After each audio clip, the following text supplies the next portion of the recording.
memang melihat perkembangan tentang stigma COVID-19 yang begitu pesat nih belakangan ini, kan banyak yang informasi yang kurang benar.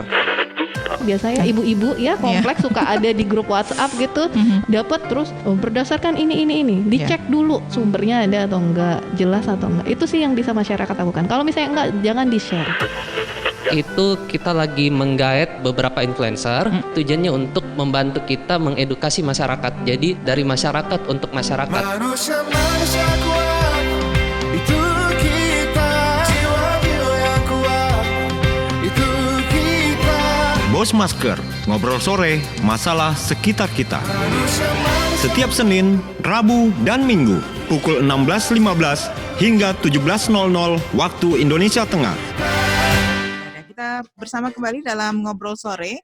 Di kesempatan hari ini, hari Senin awal pekan 29 Juni 2020. Sebentar saya, Melanie Ahmad, akan bersama dengan narasumber kita, Dr. Adi Surya. Dr. Adi Surya ini saat ini sedang menjalani profesinya selaku dokter umum, kemudian juga sedang menjalani pendidikan untuk PPDS Kardiologi dari Fakultas Kedokteran Universitas Hasanuddin. Beliau juga merupakan member dari Junior Doctor Network Indonesia, sekaligus juga sebagai anggota Satgas COVID dari COVID-19 ya, dari Junior Doctor Network Indonesia. Selain itu kami juga akan bersama dengan Fadel Austin, influencer dari Makassar yang memiliki beberapa kegiatan bisnis ya. Topik kita hari ini tentang penggunaan masker ya. Salah satu dari 3 hal penting yang harus terus-menerus diingat oleh masyarakat pada tatanan kehidupan baru atau new normal saat ini adalah menggunakan masker di tempat keramaian, kemudian menjaga jarak, dan juga mencuci tangan sesering mungkin dengan sabun dan air mengalir. Nah, penggunaan masker ini tentunya terus-menerus menempel dalam kehidupan sehari-hari kita. Mulai dari bangun tidur ya sudah harus menyiapkan masker karena pasti akan keluar rumah, beraktivitas seperti biasa.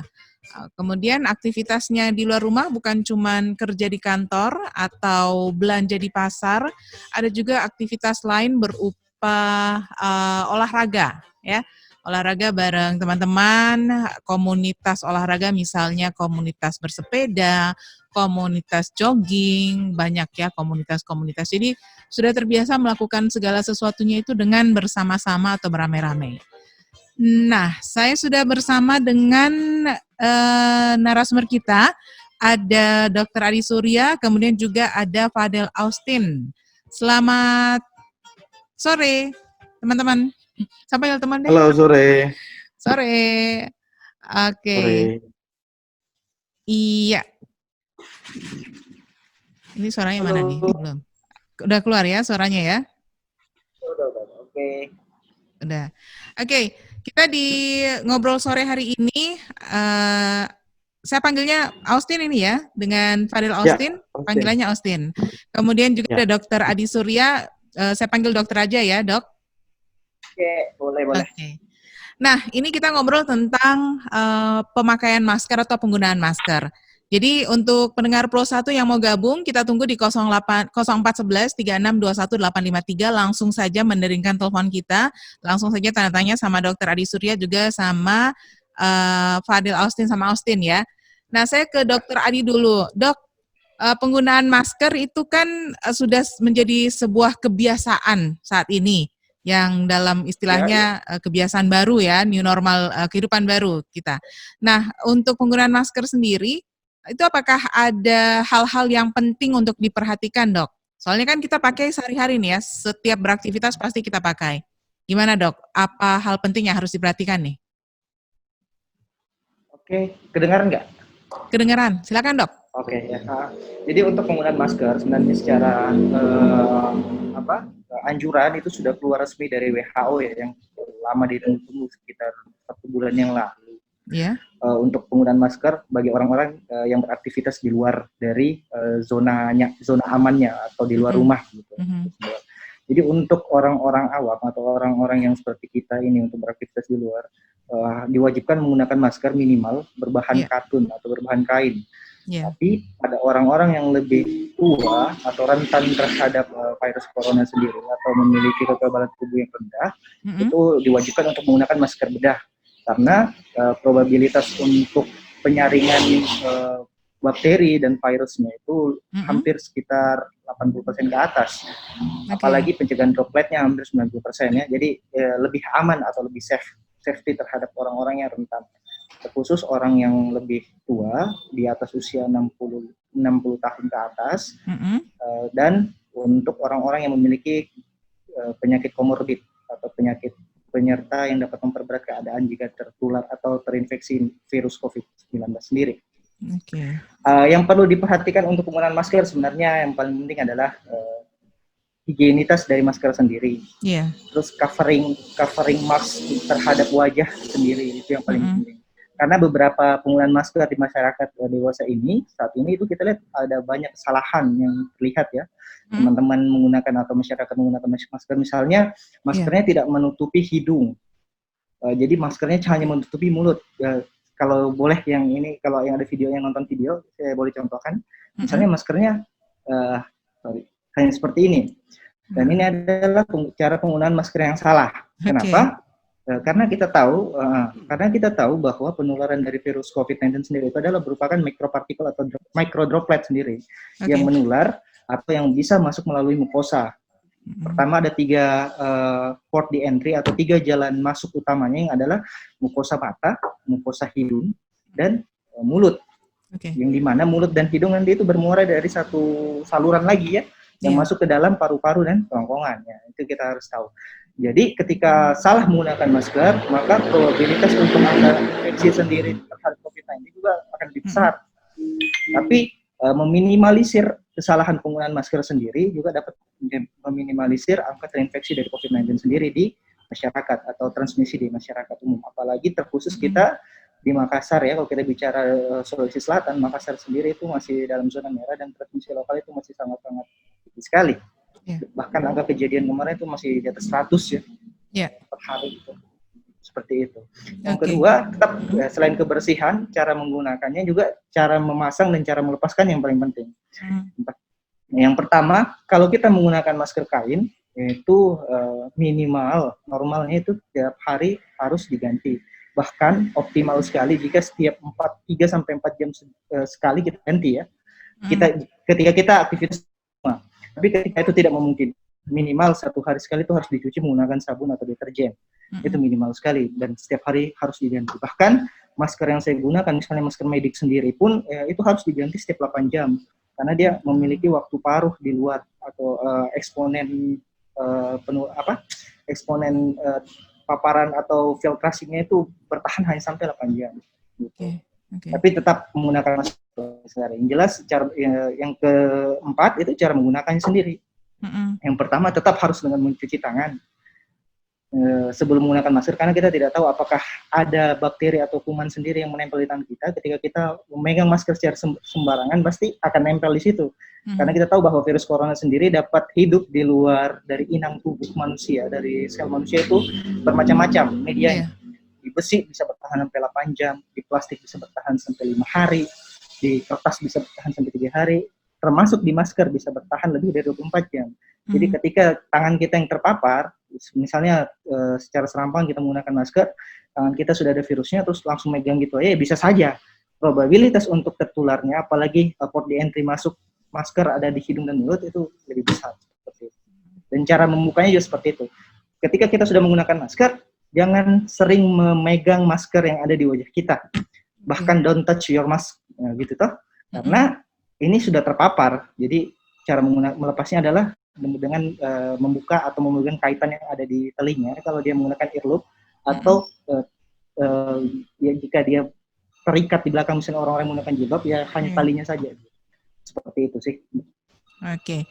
Dok, sebentar untuk Austin juga ya, kita terima telepon dulu ya, karena sambil jalan, ini waktunya sebenarnya singkat banget, tapi kita manfaatkan, kita maksimalkan. Halo, selamat sore. Selamat sore, Bang. Baik, dengan Pak Wibi di Makassar, silakan Pak Wibi. Begini dok, soal cuci tangan ya. Apa setiap waktu kita harus cuci tangan? Begini contohnya, saya pulang, cuci tangan. Nanti keluar ke warung, masuk cuci tangan lagi. Ya kan repot begitu dok. Terima kasih. Baik, baik. Ini menanyakan tentang cuci tangan, tapi sebenarnya kita lagi fokus bahas masker ya dok ya. Oke. Kemudian mau langsung ditanggapin nih dok, gimana? Terserah. Oh, boleh. Silakan kita tanggapi dulu karena sebentar saya mau ke Austin nih soal bagaimana mempopulerkan masker di kalangan followernya, bisa dibilang seperti itu ya Austin ya. Oke, dok gimana dok untuk cuci tangan, harus cuci tangan setiap saat ini dok atau gimana? Iya, maksimalnya ya seoptimal mungkin sebenarnya kita harus menggunakan cuci tangan karena kita tidak pernah tahu tangan ini berkoneksi atau terkontaminasi dari mana saja. Misalnya pada saat kita masuk rumah, kita anggap rumah adalah area safe zone atau zona aman dari kita. Anggap tidak ada virus yang dari itu. Jadi sebelum kita masuk rumah kita cuci tangan. Di rumah kita anggap tidak ada kontaminasi virus sendiri, oke? Usaha sesering mungkin. Ketika kita misalnya tadi Bapak bilang ke warung, kita nggak tahu area terpapar kita di warung itu seperti apa. Apakah ada orang yang misalnya memiliki virus sendiri yang ada di masyarakat, terus kita berinteraksi. Misalnya kita ke warung, di warung tadi ternyata ada micro droplets yang terpapar di barang-barang yang ada di warung. Karena kita tahu bahwa virus ini sendiri itu dapat hidup lama di luar tubuh, ya. Nah, jadi misalnya kita beli air mineral nih, air mineral. Kita tidak pernah tahu di air mineral itu apakah ada si bakteri atau si virus sendiri ini, COVID-19 ini atau tidak. Jadi sebisa mungkin sebelum kita menyentuh area wajah kita, harusnya tetap mencuci tangan. Jadi apapun yang kita lakukan aktivitas di luar yang kita anggap tidak aman, apalagi kita memegang sesuatu yang orang lain juga bisa pegang, bisa akses ya, harusnya kita cuci tangan. Oke. Ini mudah-mudahan jadi pencerahan untuk Pak Wibi di Makassar. Sambil menantikan penelpon yang berikutnya di 3621853, saya ke Austin dulu. Austin, untuk mempopulerkan penggunaan masker ini ke followernya Austin itu upaya apa saja yang dilakukan? Karena kan kalau kita jalan-jalan ya di beberapa ruas jalan di Kota Makassar atau bahkan di pusat kota misalnya sekitar Anjungan Losari, itu banyak yang pakai masker tapi posisi maskernya kayak saya gini atau menutup mulut saja. Karena katanya saya pernah nanya, kok pakai maskernya cuma tutup mulut nggak tutup hidung? Katanya pengap. Nggak bisa nafas Mbak kalau ditutup terus-terusan. Dan ada beberapa orang juga yang bilang 4 jam katanya harus dibuka supaya bisa menghirup oksigen yang lebih bagus. Nanti saya tanya sama dokter nih ya. Tapi untuk Austin sendiri seperti apa nih untuk mempopulerkan masker ini dan membuat mereka menggunakan masker dengan benar? Oke, sebelumnya saya nggak pakai masker ya di sini karena saya di kamar saya nggak lagi di luar rumah. Kan biar lebih santai juga. Oke, jadi cara mempopulerkan menggunakan masker. Jadi saya kemarin bekerja sama dengan Cito. Salah satu gerakan dari apalagi namanya itu deh. Pokoknya kita lebih mengedukasi setiap harinya kepada masyarakat tentang penggunaan masker, tentang seputar COVID-19 lah. Bukan hanya masker, tapi lebih ke COVID-19. Bagaimana penularannya, angkanya bagaimana. Tapi di sisi lain, kita terus juga mengangkat bahwa kalau kita bertemu sama teman-teman, kita mesti social distancing, terus harus wajib menggunakan masker. Apalagi kita ini yang sering beraktivitas di luar ya. Tapi sekarang saya lagi di rumah sih. Oke. Di safety zone ya. Saya juga bekerja sama teman-teman influencer. Ada nama grupnya kita relawan influencer, yang dimana kita sharing-sharing di situ mengenai edukasi kepada masyarakat tentang COVID-19, masker, dan juga social distancing. Kurang lebih seperti itu sih. Jadi lebih sering memposting menggunakan masker di mana saja, baik itu kita keluar rumah walaupun dekat, kita ke kafe atau apa segala macam, kita lebih fokuskan untuk menggunakan masker. Dan mengajak kepada teman-teman juga untuk tidak lupa memakai masker. Iya, itu kalau lagi nongkrong sama teman-teman, Austin, gini kan sudah new normal ceritanya ya, sudah tatanan kehidupan baru nih. Pernah nongkrong nggak setelah masuk ke new normal ini? Pernah. Itu bukan nongkrong sih, saya lebih kerja sih. Tapi di kafe, kerjanya di kafe. Nah, Bagaimana penerapan pemakaian maskernya itu pada saat lagi berada di tempat kafe umum situ seperti itu? Untuk, kalau protokol kesehatan yang dimana kita diwajibkan untuk masuk mencuci tangan, terus di tes suhu tubuh, habis itu setiap kita mau duduk ke mejanya pasti disemprot dulu sama pelayannya. Dan di setiap meja itu di sana, di salah satu kafe tempat saya, sering saya kumpul di situ, itu sudah disilang-silang pakai plester merah. Jadi memang jaraknya orang itu harus 1,5 meter. Dan di depan satu meja itu bisa 2 orang, 2-3 orang saja. Kalau dulunya, tapi untuk penggunaan maskernya kita kadang lepas seperti kita juga sih, yang seperti itu. Iya. Maskernya tetap ada di sekitar leher ya? Di sini, pasti di sini. Pas mau dipakai dan rata-rata orang kalau kita ke kafe pasti begini maskernya di sini semua. Tapi ada juga di sini. Oke, itu biar gimana? Supaya cepat ketika banyak orang di sekitar kita langsung pakai, atau memang nggak dipakai-pakai sama sekali selama di kafe? Karena kan mau makan minum atau segala macam. Kecuali kalau makan minum, kalau ngobrol meeting pasti pakai. Kalau makan minum kan nggak mungkin, nanti makan sama maskernya dong. Saya ke Dokter Adi dulu, Austin. Dok, itu gimana dok?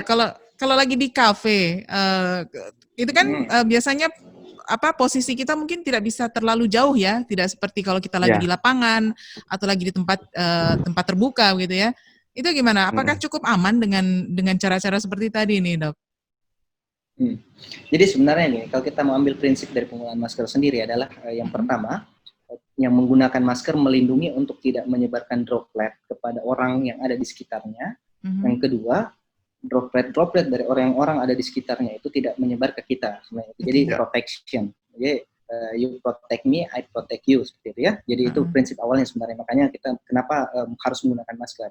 Jadi ketika kita melakukan kongko sosial atau melakukan kegiatan sosial yang harus berkumpul di zaman kelaziman baru ini, di era kelaziman baru ini ya, memang sebenarnya protokol-protokol kesehatan itu harus diikuti. Cuma memang tetap namanya ini hal-hal yang baru pasti akan menimbulkan kegelisahan terhadap kita sendiri, termasuk para dokter ya. Kami dulu misalnya kalau mau visit ke pasien sendiri nggak pernah menggunakan masker ketika kita tidak sakit atau ketika bukan ke tempat pasien-pasien yang memang menularkan penyakit melalui saluran nafas, contohnya saja TBC yang sampai saat ini Indonesia juga belum bisa menyelesaikan kasus ini sampai berhasil lah kalau kita bilangnya, apalagi tambah lagi dengan virus corona yang betul-betul spreading time-nya atau waktu penularannya itu sangat cepat. Kita tidak bisa mengendalikan melalui waktu, makanya itu protokol-protokol itu harus diterapkan. Jadi pokoknya seperti ini. Ketika saya sama Mas Austin itu kan misalnya ya, kita nggak pernah tahu status kita ketika tidak memiliki gejala. Apakah kita menyimpan atau carrier sebagai orang yang memiliki virus corona atau tidak. Tapi kita misalnya harus memiliki kewajiban atau memiliki pekerjaan yang ada di luar rumah yang mau tak mau kita harus melaksanakan atau menjalankan kegiatan itu di luar rumah, bertemu dengan orang-orang, teman-teman atau rekan kerja atau kolega dan lain-lain. Nah, ketika protokol misalnya jarak 1-2 meter tidak bisa ditetapkan, ya mau tak mau harus menggunakan masker untuk melindungi kita. Kita melindungi dia melindungi kita, seperti itu ya. Kenapa? Karena microdroplet sendiri ini bisa menular. Pada saat saya berbicara begini, kita tidak pernah melihat apa yang keluar dari mulut saya. Dan itu microdroplet bisa mengeluarkan, misalnya saya ingin mengeluarkan virus, itu bisa mengeluarkan beribu-ribu virus yang menyebar. Jadi ketika saya berbicara kurang dari 1 meter jarak aman, ya, kita anggap sini sebenarnya 1,5 sampai 2 meter ya kalau anjuran dari WHO.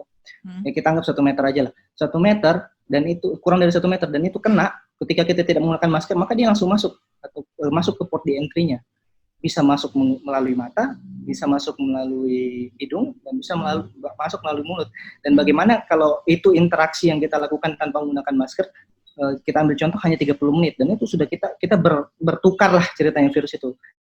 Ketika saya positif, ya mungkin saja akan terkena dengan Mas Austin begitu, karena saya tidak menggunakan masker, atau Mas Austin yang tidak menggunakan masker, dan saya juga tidak menggunakan masker, sama-sama bertukar.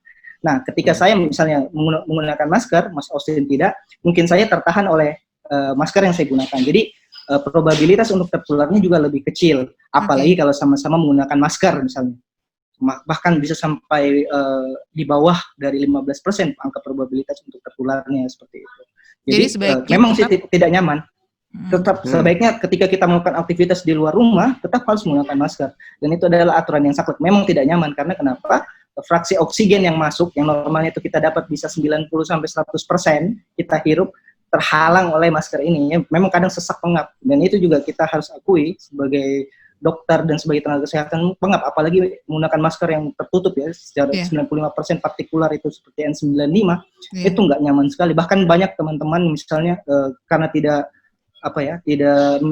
memiliki adaptasi yang bagus terhadap itu, misalnya kaget kita awal-awal menggunakan itu, banyak tenaga medis itu yang tiba-tiba pingsan karena dehidrasi dan lainnya menggunakan APD seperti itu. Jadi begitu. Sama lah kalau kita berada di ketinggian yang fraksi oksigennya rendah, ya seperti itu pengap, pasti pengap. Cuma mau tak mau namanya ini kelaziman baru ya, mau tak mau kita harus beradaptasi dengan kegiatan seperti ini.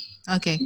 Baik, Dok dan juga Austin, kita baca pesan WhatsApp dulu. Untuk pendengar yang ingin gabung tetap bisa di line telepon kita ya 3621853, kode wilayah 0411 buat yang berada di luar Kota Makassar. Ada satu pesan WhatsApp ini dari Pak Wahyu di Makassar. Sejak kemarin saya mengikuti perbincangan tentang ini dan saya selalu penasaran dengan pemakaian masker untuk yang beraktivitas olahraga berkerumun. Maksudnya bersama-sama kelompoknya ini ya. Saya suka bersepeda dan kebetulan suka jogging juga. Masing-masing punya grup atau kelompok. Ketika lari kami pakai masker, tapi jarak yang ditempuh menjadi berkurang. Olahraganya jadi kurang seru nih. Nah, bagaimana caranya agar bisa berolahraga seperti semula? Apakah maskernya dibuka saja selama olahraga atau sebaiknya seperti apa? Gimana nih, Dokter Adi? Jadi begini, pada saat kita melakukan olahraga atau aktivitas fisik yang agak lebih daripada aktivitas harian biasanya ya olahraga. Jadi itu tubuh atau sel-sel juga membutuhkan oksigen yang berlebih untuk melakukan metabolisme.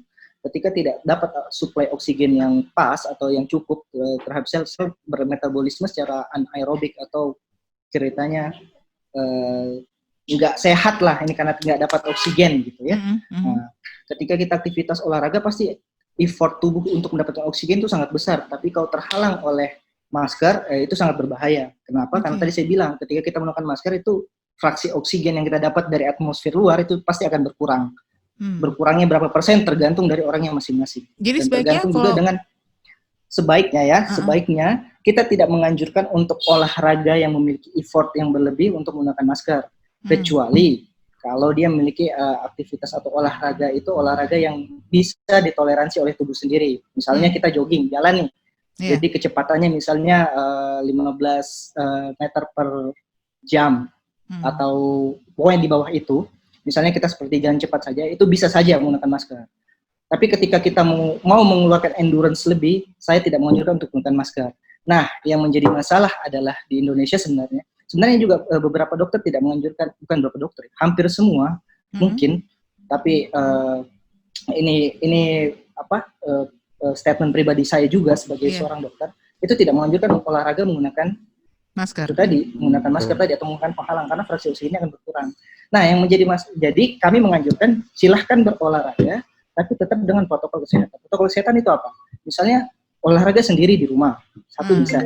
Yang kedua, kalaupun mau olahraga di luar dari rumah, ya harus sendiri, tidak boleh berkerumun atau tidak boleh berkelompok. Karena ketika kita berkelompok dan tidak memiliki alat untuk melindungi diri kita, resiko penularannya akan lebih besar. Sama lah, ketika kita olahraga berkerumun dengan kita ngumpul-ngumpul sama saja resiko penularannya ketika tidak menggunakan masker. Jadi ini antara dua pilihan nih dok ya, serunya berolahraga atau menjaga kesehatan diri.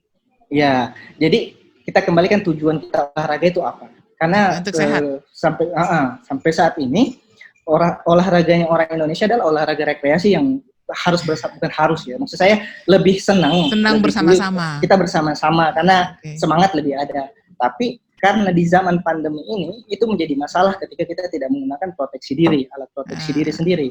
Gitu. Jadi untuk teman-teman misalnya menggunakan klub-klub sepeda atau lari, kalau memang mau lari diharapkan dari sendiri. Tidak, iya kalau bisa ya sendiri, kalau tidak menggunakan masker, tapi kalau mau beramai-ramai, mau tak mau intensitas olahraganya yang dikurangi supaya tolerable terhadap tubuh, tapi menggunakan alat pelindung diri. Saya jadi penasaran ini sama Austin. Austin, kalau ini kan media sosial itu namanya juga media sosial. Karena namanya media sosial pasti banyak yang gabung di situ ya. Kalau sendirian pasti nggak seru, Austin. Austin kalau mungkin beraktivitas dan ingin tetap dapat keseruannya sementara harus tetap memegang protokol kesehatan, itu ada triknya mungkin atau bagaimana? Cerita dulu nih. Kalau saya lebih senang juga ya dua-dua sih. Kadang lebih senang sendiri, lebih fresh untuk berpikir, dan kadang juga lebih enak untuk bersama-sama karena lebih enak untuk brainstorming, untuk bertukar pikiran. Nah, sedangkan kita memiliki dua kebutuhan ini. Jadi kita seling-seling saja. Nggak usah terlalu sering gitu. Seling-seling, misalkan sendiri untuk berpikir. Kan saya biasa upload foto, memikirkan untuk caption, misalkan ya ini contoh. Itu saya membutuhkan waktu sendiri untuk memikirkan apa konsep yang saya mau buat. Nah, dari konsep tersebut baru saya brainstorming sama teman-teman. Bagus dah kalau seperti ini. Saya buat seperti ini. Oke. Tapi terbantu sekali ya dengan media sosial karena ini kita tidak ketemu secara fisik tapi bisa tetap bisa tukar pikiran, berkomunikasi ya. Terbantu sekali dengan kecanggihan aplikasi saat ini ya. Betul. Kalau Austin sendiri ketemu atau bersosialisasi, hangout atau nongkrong itu dalam sepekan berapa kali nih? Atau selama ini berkurang? Berkurang, sangat berkurang. Jadi semenjak masuk corona, yang dulunya hampir tiap hari, di bulan 1, bulan 2 itu kan mungkin full karena, bukan nongkrong sih, lebih ke pekerjaan di luar rumah. Lebih, tapi tempat kerjanya, kalau kita anak-anak milenial ini, paling nyaman itu kerja di kafe. Menikmati suasana kafe, bisa kerja, pokoknya nyaman lah. Tapi semenjak bulan 3 ke atas ini, Maret ke atas, sampainya orang mengatakan sekarang new normal, padahal masih zona merah di sini. Kayaknya aktivitas di luar rumah sangat-sangat berkurang. Mungkin seminggu cuman 1 sampai 3 kali keluar, dan itu cuman tempat yang saya datangi itu saja. Nggak pernah tempat-tempat lain, kecuali misalkan mendadak pertemuan misalkan di kantor-kantor orang. Ataupun saya mau memastikan kalau kantor itu steril. Maksudnya saya juga takut karena saya punya anak bayi di rumah. Jadi saya harus memikirkan sampai ke situ gitu. Takutnya saya keluar membawa virus ke dalam, kasihan si bayi ini. Betul.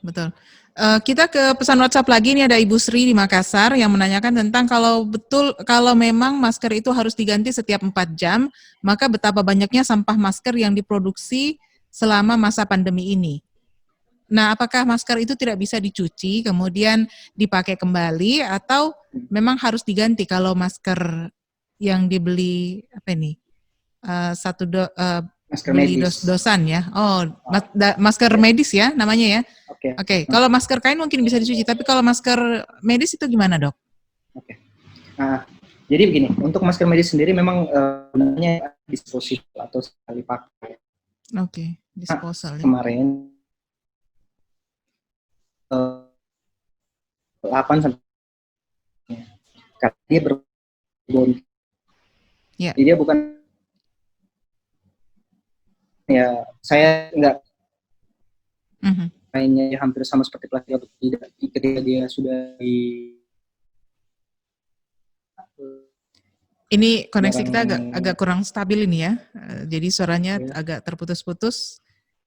Baik, mungkin bisa diulang, Dok. Jadi untuk surgical mask atau masker medis yang biasa kita gunakan itu yang dijual, itu kan dia berbahan spunbond. Jadi ada 3 lapis spunbond, dan saya nggak tahu bahan-bahannya apa saja ya. Yang jelas dia bahan luar itu spunbond yang memang tidak seperti plastik atau tidak seperti kain pada umumnya. Dan saya tidak tahu bagaimana waktu terurainya pada saat dia menjadi sampah gitu atau menjadi bahan yang bekas pakai. Nah, sempat di Taiwan dan Cina kemarin pada saat awal-awal dari pandemi virus corona itu kita kan dapat kekurangan kekurangan supply dari surgical mask sendiri. Jadi beberapa ahli dan beberapa studi itu sempat memberikan studi bahwa bisa di-reuse kembali tapi hanya bersifat 1 kali. Jadi reuse-nya pun itu sendiri menggunakan pemanas ya. Kalau di Taiwan itu kemarin sempat digunakan penanak nasi itu. Magic jar. Penanak nasi ya. Tapi sebenarnya itu sangat tidak dianjurkan karena ketika kita memulai mereuse si barang ini, kita tidak tahu apakah efektivitasnya sama sebelum kita pakai dan setelah di-reuse itu sama efektivitasnya. Misalnya 90% dapat menyaring, apakah sama 90% menyaring? Tapi untuk sterilisasi bisa seperti itu. Tapi pada saat sudah tidak langka lagi ya harusnya digunakan disposable seperti itu. Nah, masker medis sendiri ini dianjurkan untuk orang-orang medis sendiri atau orang-orang yang berhubungan dengan pasien langsung. Yang kedua, oleh WHO sendiri orang-orang di atas 60 tahun. Jadi untuk orang-orang atau untuk masyarakat yang di bawah 60 tahun dan tidak memiliki komorbid atau penyakit penyerta yang dapat memperberat misalnya kalau terinfeksi COVID, tidak perlu menggunakan ini. Makanya menggunakan masker kain yang dapat di-reusable atau dapat dicuci begitu, berulang-ulang digunakan berulang-ulang. Makanya waktunya cuma 3 jam karena proses filtratingnya tidak sama seperti masker medis. Jadi jangan salah kaprah, yang 3 sampai 4 jam itu bukan masker medis, tapi masker kain. Dianjurkan untuk diganti 3 sampai 4 jam, setiap 3 sampai 4 jam. Dan itu juga yang sudah di-share oleh Dr. Raisa Broto Asmoro di BNPB, melalui BNPB ya, karena ini adalah anjuran dari WHO sendiri. Kalau untuk masker medis yang misalnya yang saya gunakan itu waktunya bisa 8 sampai 12 jam. Dan kami tidak perlu reusable kembali karena langsung dia disposable. Langsung sekali pakai buang ya. Mudah-mudahan cukup jelas untuk Ibu Sri. Kemudian kita ke pesan WhatsApp lagi. Sekali lagi buat yang mau nelfon ya, silakan 3621853. Kita ke pesan WhatsApp, ada Pak Iwan di Makassar. Saya mau nanya untuk influencer itu apa sih? Kemudian perannya dalam pencegahan COVID itu apa saja? Nah, ini khusus untuk Mas Austin nih. Gimana Mas Austin? Influencer itu apa dan perannya dalam pencegahan COVID itu apa, Mas? Jadi influencer itu bisa saya sebenarnya tidak bisa mengatakan diriku influencer. Itu penilaian dari orang sih. Bagaimana dia bisa menilai satu orang bahwa orang itu bisa menginspirasi. Itu dikatakan influencer. Sedangkan di influencer itu ada 4 tahapan.